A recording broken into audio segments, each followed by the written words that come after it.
챗GPT로 중급 이상의 어떤 퀄리티를 아웃풋을 만들 욕심이 있다면 공부해야 돼. 그렇죠.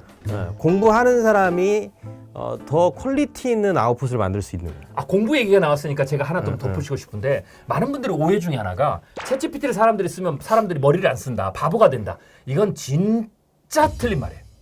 너무 수준이 낮은 생각이거든요. 이거는 저희가 써본 결과 1년 6개월 해보는 동안 전혀 정반대 일이 벌어져요. 이게 왜 챗GPT를 쓰게 되면 사람들이 머리를 더 써야 되냐면 내가 챗GPT가 질문을 하면 내가 원하는 답이 한 번에 안 나와요. 그럼 얘가 멀리서부터 이렇게 좁혀주거든요. 그러면은 그 다음에 그걸 가지고 내가 꼬리에 꼬리를 물어봐야 돼. 물어보면서 내가 원하는 답을 끄집어내야 되는데 그 다음 질문을 던지려면 뭘 해야 되냐면 얘가 한 얘기를 다 읽어야 돼. 또 읽기만 하면 안 돼. 그렇지. 생각을 해야 돼. 생각을 해야 돼. 그래야 질문이 나오거든. 그러다 보면 그 방식대로 계속 가면 최종적으로 나의 결과물이 나오는데 그 과정이 뭐예요?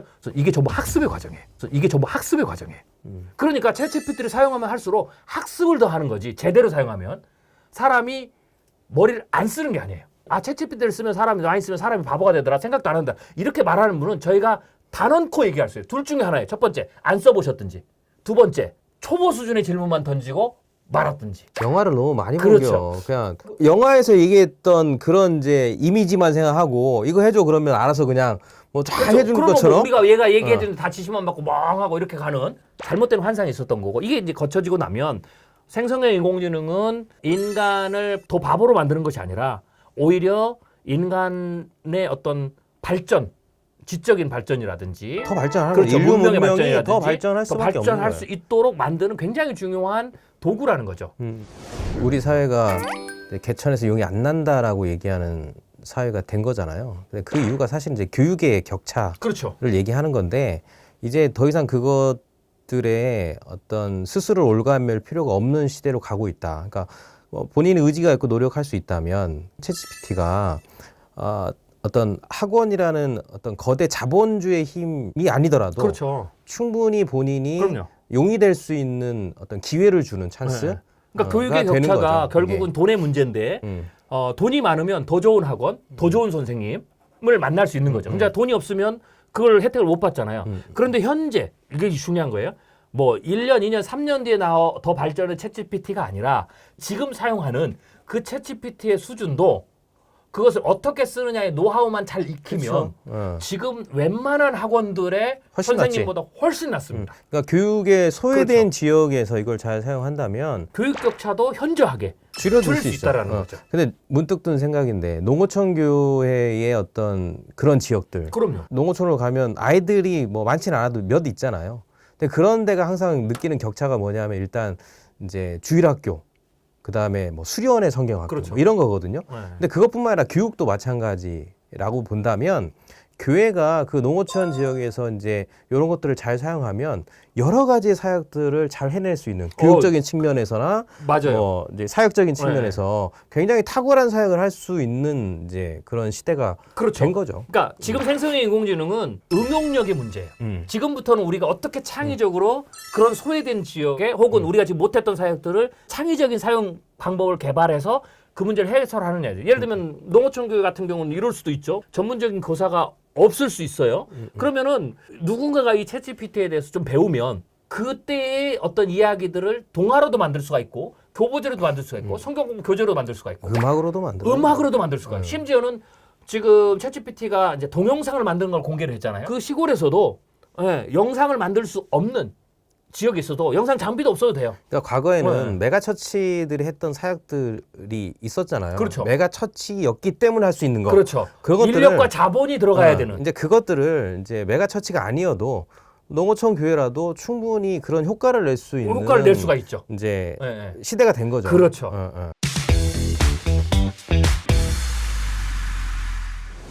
이제 교회 목회 사역을 하는데 설교부터 시작해서 성경 연구, 주일학교 모든 사역들에 대해서 저희가 챗GPT를 좋게 사용하는 노하우를 만들어 지금 한국교회에서 보급하고 있는데 저희가 이 팀들이 우리 얘기를 하면서 야 이게 진짜 필요한 데는 한국으로 농어촌이겠죠? 근데 더 필요한 데는 선교지다. 우리가 선교지 가보니까 심지어 영국만 해도 목회를 하는 데서 설교를 하는데 한국만큼 자료가 없거든요. 없죠. 그렇죠. 그런데 만약에 아프리카로 가보세요. 더 자료가 없는 거죠. 그런데 그런 분들한테 이제는 챗GPT 그렇게 하면 얼마든지 그 방대한 자료들을 다 가지고 선교지에서 사역을 할 수가 있는 거죠. 그러니까 사역의 방식이 이제 달라진 게 분명한 거예요. 그렇죠. 그리고 이제 100년 전에 한국교회 선교사님들이 들어왔을 때도 가장 중점 뒀던 게 사실은 교육하고 의료잖아요. 그렇죠. 고아 가부를 케어하는 거. 그러면서 본다면 지금 2024년, 25년에 선교주에서 할 수 있는 건 제가 볼 때는 이제 교육인 것 같아요. 교육인 것 같아요. 그렇죠. 의료나 이런 것들은 국가가 책임져야 되는 그럼요. 부분인 것 같고, 그러니까 그 마지노선이 교육이라고 봤을 때 선교주에서 이걸 잘 쓰면 선교의 패러다임을 좀 다시 그렇죠. 재정립할 수 있는 예, 예. 그런 도구, 무기로서의 역할이 충분히 가능하다라고 보여지는 그렇죠. 거죠. 저희들이 지금 기획하고 있는 게 목회 전반에 대해서 저희들이 한 1년 6개월 이상 제가 목사님들을 모아서 팀을 만들었어요. 왜냐하면 결국 목사님들이 목회 현장에 있는 분들이 이 챗GPT를 어떻게 목회 현장에서 성도를 이롭게 하는데 살리는 데 쓸 수 있는지를 가장 잘 찾을 수 있다라고 제가 생각이 돼서 제가 팀을 모아서 제가 인공지능 기술을 가르쳐드리고 우리가 목회자들이 1년 6개월 동안 만들었어요. 그래서 저희들이 거기에 대해서 한국교회에 저희들이 가르쳐드리는 이제 그런 일을 뭐 하고 어렵진 있어요. 않아요. 어렵진 네, 않은 어렵진 거니까 않습니다. 네. 뭐 한번 접해보면 네네. 뭐 누구나 쉽게 잘 사용할 수 있다. 그렇죠. 네.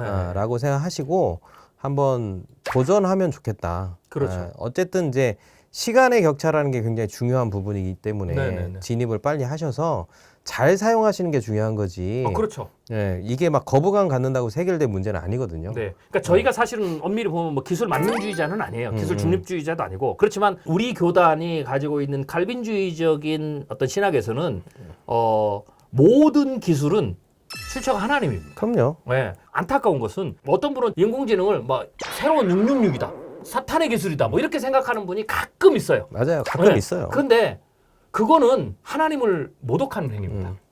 성경적으로 보면 사탄은 창조의 능력이 하나도 없습니다. 사탄이 유일하게 할 수 있는 것은 사람을 속이는 능력뿐이지 창조의 능력이 하나도 없습니다. 칼빈 선생님도 뭐라고 하냐면 기독교 강에서 이렇게 얘기를 했어요. 하나님이 사람의 본성에 심어낸 천부적인 재능들은 무차별적으로 주다. 그렇죠. 하나님께서 경건한 자든 경건하지 않는 자는 무차별적으로 주신 거다. 그거를 뭐라고 그러냐면 우리가 일반 은총이라고 은총이라고 하잖아요. 그러죠. 예. 그런데 그것을 대해서 우리가 다스리는 그게 바벨탑을 쌓거나 사람을 죽이는 것으로 사용하지 못하고 하나님께 영광을 돌리고 사람을 살리고 성도를 이롭게 하는데 그것을 이끄는 거는 교회에게 주신 사명이죠. 그게 창세기에 나타난 문화 대명령입니다. 그러니까 인공지능도 그렇게 이해를 하셔야 된다. 기술은 기술대로 잘 쓰시면 그렇죠. 의미가 있을 것 같아요. 그렇죠. 그렇기 때문에 하나님이 주신 거지만 인간에게 주어졌을 때는 양날의 검으로 사용될 수 있는 그리고 거죠. 무엇보다도 크리스천들이 잘 써야 돼요. 많이 그럼요. 써야 돼.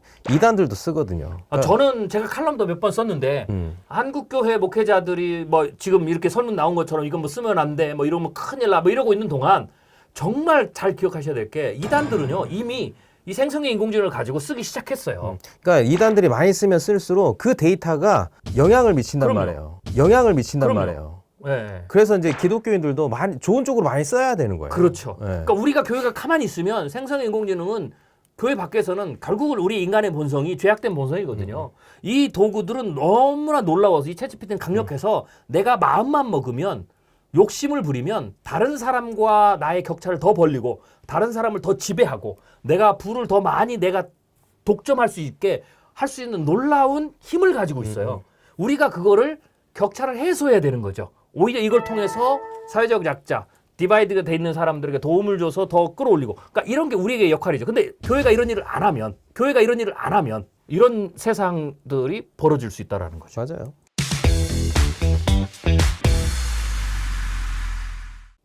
사람들이 챗GPT에 대해서 여전히 이제 좀 부정적인 인식이 있고 두려움이 있는데 뭐 저는 충분히 그럴 수 있다고 생각합니다. 네, 맞습니다. 뭐 어느 순간에 본인도 인지하지 못하는 그 시간을 넘어서면 자연스럽게 본인도 그걸 사용하고 있게 되실 거예요. 그래서 지금 이게 윤리적인 문제부터 시작해서 이런 것들을 부정적으로 뭐 갑론을박 하지 마시고 조금 더 많은 것들을 찾아보고 확인해 보셨으면 좋겠어요.